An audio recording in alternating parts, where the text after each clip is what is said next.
आप सब कैसे हैं। आज मैं कविता सिंह आप सभी को वर्ग 8 विषय हिंदी का दूसरा पाठ ईदगाह का प्रश्न और उत्तर लिखने बताऊंगी। बच्चों, सबसे पहले हम लोग कहानी में आए कठिन शब्दों के अर्थ समझ लेंगे। अभागिन, भाग्यहीन स्त्री। गत, पिछला। दिल का चोटना, अफसोस होना। ईदगाह, वह स्थान जहाँ ईद के दिन नमाज पढ़ी जाती है। सिजदे, सम्मान में सर झुकाना। निगाह, नज़र। प्रदीप्त, जला हुआ। मस्क, पशु के खाल से बना थैला। भिश्ती, मस्क से पानी भरने वाला। पोथा, मोटी किताब, कॉपी। उपेक्षा, नज़रअंदाज। विवेक, भले बुरे का ज्ञान समझ। जब्त, दबाया हुआ। गदगद, अत्यंत प्रसन्न। दामन, आंचल। ठोस यानी मजबूत। प्रश्न अभ्यास। पहला नंबर क्वेश्चन, ईद के दिन अमीना क्यों उदास थी। ईद के दिन अमीना उदास थी क्योंकि साल भर के त्यौहार के दिन भी वो अपने पोते हामिद के लिए अच्छे अच्छे पकवान नहीं बना सकती थी, क्योंकि उसके घर में अन्न का एक दाना नहीं था। तथा इस बात की भी चिंता थी कि सभी लोग ईदगाह के मेले में अपने माता पिता के साथ जाएंगे और हामिद अकेला ही जाएगा। दूसरा नंबर क्वेश्चन, हामिद मिठाई या खिलौने के बदले चिमटे का चयन करता है, क्यों। बच्चों, जानते हैं, आप लोग पढ़े हैं कहानी में कि हामिद बचपन से ही अभावग्रस्त जीवन जीने के कारण वह छोटी सी ही उम्र में बड़ों की तरह सोचने लगा था।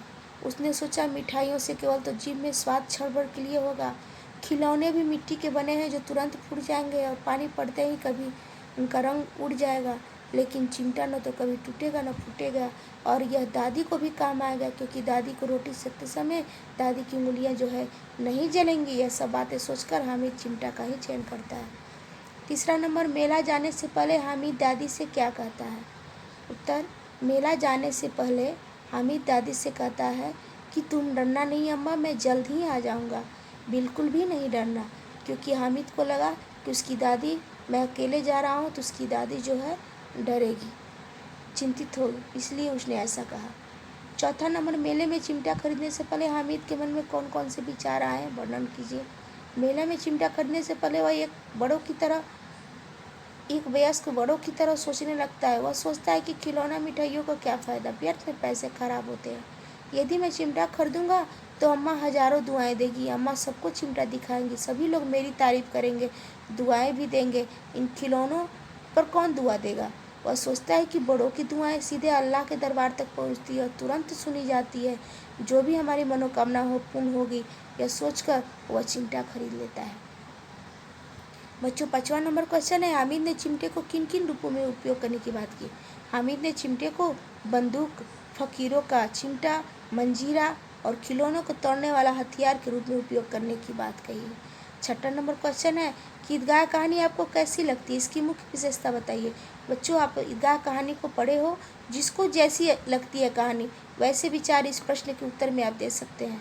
मुझे तो ईदगाह कहानी बहुत ही रोचक और आकर्षक और शिक्षाप्रद लगी, इसलिए मैंने इस कहानी के बारे में ऐसा लिखा कि ईदगाह कहानी मुझे अत्यंत ही रोचक, आकर्षक और शिक्षाप्रद लगी। इस कहानी की मुख्य विशेषता, यह कहानी बाल मनोविज्ञान पर आधारित है। इसमें बच्चों के मनोभाव को दर्शाया गया है। कहानी में यह बताया गया है कि कैसे अभावग्रस्त जीवन बाल मन को बड़ों की तरह सोचने के लिए मजबूर करता है। कहानी बहुत ही रोचक और अंत इसका बहुत ही सुखांत है। यह कहानी वंचित बचपन के परिस्थितियों के बहुत मार्मिक ढंग से टिप्पणी करती है। चिमटा खरीद कर लाना दादी अमीना के लिए गहरी संवेदना, प्रेम की अभिव्यक्ति का कारण बनता है। अब क्वेश्चन नंबर 7 है बच्चों, चिमटा देखकर मीना के मन में कैसा भाव जगा। चिमटा देखकर मीना के मन में सबसे पहला भाव यही आया कि यह कैसा बेसमझ लड़का है, ना कुछ खाया न पिया, लाया क्या चिमटा। जब हामिद ने अपराधी भाव से दादी की तरफ मुड़कर कहा कि तुम्हारी अंगुलियां तवे से जल जाती थी इसलिए मैंने इसे ले लिया। हामिद ने अपराधी भाव से दादी की तरफ मुड़कर कहा, तुम्हारी अंगुलियां तवे से जल जाती है इसलिए मैंने इसे ले लिया, तो अमीना का क्रोध तुरंत प्रेम में बदल गया। उसने सोचा कि बच्चे में कितना त्याग, कितना सद्भाव और कितना विवेक है। मेले में भी इसे मेरी याद आई। अमीना का मन खुशी से भर गया और स्नेह से उसकी आंखें भर आई। 8वां नंबर क्वेश्चन है बच्चों, निम्नलिखित अनुच्छेद को पढ़िए और इसके आधार पर दिए गए प्रश्नों के उत्तर दीजिए। नमाज खत्म हुई, लोग आपस में गले मिल रहे हैं, मिठाई और दुकानों का पर धावा होता है। ये सारे अनुच्छेद हैं। इन अनुच्छेदों को पढ़कर इसके प्रश्न का उत्तर जवाब देना है। नमाज खत्म हो, इन्हीं में से खोजकर इन प्रश्नों का उत्तर देना है। नमाज खत्म होने के बाद लोग क्या कर रहे थे। नमाज खत्म होने के बाद लोग एक दूसरे से आपस में गले मिल रहे थे। दुकानों में किस किस तरह के खिलौने थे? दुकानों में तरह तरह के खिलौने थे, सिपाही, गुजरिया, राजा, वकील, भिश्ती, धोबिन और साधु। वे खिलौने किस चीज़ के बने थे? वे सब खिलौने मिट्टी के बने थे। महमूद, मोहसिन और नूर ने कौन कौन से खिलौने खरीदे? महमूद ने सिपाही, मोहसिन ने भिश्ती और नूरे ने वकील खरीदा। परिच्छेद में सिपाही, भिश्ती और वकील के हुलिये का वर्णन किया गया है। इस प्रकार आप राजा और साधु के हुलिये का भी वर्णन करें। बच्चों, आप जानते हैं कि राजा का हुलिया कैसा होना चाहिए? सिर पर मुकुट, रूपदार चेहरा, कमर में तलवार, स्वर्ण वस्त्र पहने हुए सिंहासन पर विराजमान रहते हैं राजा। साधु का हुलिया लंबी दाढ़ी, जनेऊ पहने, ललाट पर चंदन, गले में रुद्रमाला, हाथ में जल का कमंडल, खड़ाऊ और धोती पहने हुए रहते हैं साधु। अनुच्छेद में आए विशेषण शब्दों को छाट कर लिखिए। बच्चे, विशेषण शब्द से पहले हम लोग विशेषण को जान लें। जो शब्द संज्ञा सर्वनाम की जो विशेषता बताए उसे हम लोग विशेषण कहते हैं। जैसे खाकी वर्दी, वर्दी कैसी है? खाकी है। खाकी क्या हुआ? विशेषण। काला चोंगा, चोंगा का विशेष, चोंगा कैसा है? काला है, तो इसकी विशेषता बता रहे। ये काला क्या हुआ? विशेषण हुआ। सफ़ेद वस्त्र यानी सफ़ेद हो गया विशेषण। जो शब्द संज्ञा और सर्वनाम की विशेषता बताए उसे हम लोग विशेषण कहते हैं। तो अनुच्छेद में आए विशेषण है खाकी, लाल, काला और सफ़ेद। सिर्फ अनुच्छेद में आए। वर्दी और पोथा के समानार्थी शब्द लिखे। वर्दी समानार्थी यानी समान शब्द, उसी के जैसा। वर्दी यानी पोशाक को भी वर्दी कहते हैं, वस्त्र। पोथा किताब, पुस्तक। समानार्थी शब्द जिन शब्दों के अर्थ में समानता हो उसको समानार्थी या पर्यायवाची शब्द कहते हैं। तो वर्दी का समानार्थी शब्द हो जाएगा पोशाक, वस्त्र। पोथा का किताब या पुस्तक। पाठ से आगे की ओर बढ़ते हैं। महमूद, मोहसिन, नूर और हामिद में किसका चरित्र आपको अच्छा लगा? कारण बताइए। ये प्रश्न का जवाब आप अपने मन से भी दे सकते हैं। मुझे हामिद का चरित्र अच्छा लगा तो मैंने हामिद के बारे में लिखा। महमूद, अब अगर यदि आपको महमूद का चरित्र अच्छा लगेगा तो महमूद के बारे में लिखिएगा। महमूद, मोहसिन, नूर ये सभी बच्चों से हटकर हामिद का चरित्र मुझे बहुत ही अच्छा लगा, क्योंकि हामिद अभावग्रस्त बाल मन वाला लड़का था, जो छोटी सी उम्र में ही बड़ों की तरह सोच समझ कर काम करने वाला लड़का था। इसलिए तो उसने खिलौनों और मिठाइयों को छोड़ अपनी दादी के लिए चिमटा खरीदा। तो मुझे हामिद का चरित्र अच्छा लगा, इसलिए मैंने हामिद के चरित्र के बारे में लिखा। क्या हामिद बच्चों की सामान्य छवि से अलग हटकर एक नई छवि प्रस्तुत करता है? कैसे? हाँ, हामिद बच्चों के सामान्य छवि से हटकर एक नई छवि प्रस्तुत करता है, क्योंकि बच्चों में तो अनेक प्रकार की इच्छाएं, लालसा, खिलौने और मिठाइयों के प्रति लगाव होता है, जबकि हामिद बच्चा होते हुए भी बड़ों की तरह सोचता है। बच्चों, तो तीसरा नंबर क्वेश्चन है, चुनौती बच्चों को परिपक्व बना देती है, इस उक्ति की व्याख्या कीजिए। बिल्कुल।